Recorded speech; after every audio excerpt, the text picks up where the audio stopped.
السلام علیکم ورحمۃ اللہ وبرکاتہ۔ ناظرین و مستمعین، یقیناً آپ خیریت سے ہوں گے، خیریت میں ہوں گے۔ رب رحمان آپ کے لیے خیر کے سارے دروازے کھول دے، اور خیر کے دروازے کھلے ہوئے ہیں۔ رمضان المبارک میں ایک عام بندے کے لیے جو زیادہ پڑھا لکھا نہیں ہے، خیر جو پڑھے لکھے ہیں وہ بھی اس کو پڑھیں، ان کے لیے بھی اس میں خیر ہی خیر ہے۔ شاندار وظیفہ ہے سبحان اللہ والحمد للہ ولا الہ الا اللہ واللہ اکبر۔ یہ چار کلمات قرآنی کلمات ہیں، اور اللہ تعالیٰ کے قرآن میں سے بھی یہ سب سے زیادہ پاکیزہ کلمات ہیں۔ اس قدر ان کلمات کے فضائل ہیں کہ وہ ایک گھنٹے میں بھی بیان نہیں ہو سکتے۔ ہر صورت اگر آپ یہ چاہتے ہیں کہ آپ بڑے بڑے ذاکرین کی صف میں شامل کر دیے جائیں، تو روزے کی حالت میں چلتے پھرتے بیٹھتے اٹھتے سبحان اللہ والحمد للہ ولا الہ الا اللہ واللہ اکبر پڑھتے رہیں، اور ایک بات نہ بھولیے گا، سمجھ کر پڑھتے رہیں اور ان کلمات کے تقاضے پورے کرتے رہیں۔ اللہ تو پاک ہے، تیرا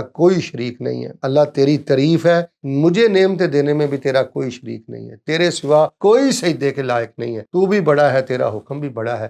جب آپ پوری بصیرت اور معرفت کے ساتھ یہ ذکر کریں گے تو آپ بہت درجات کی بلندی کو چھو لیں گے۔ اللہ تعالیٰ مجھے اور آپ کو روزے کی حالت میں اور عام غیر رمضان میں بھی سبحان اللہ والحمد للہ ولا الہ الا اللہ واللہ اکبر کثرت اور محبت سے اللہ پڑھنے کی توفیق عطا فرمائے، آمین ثم آمین۔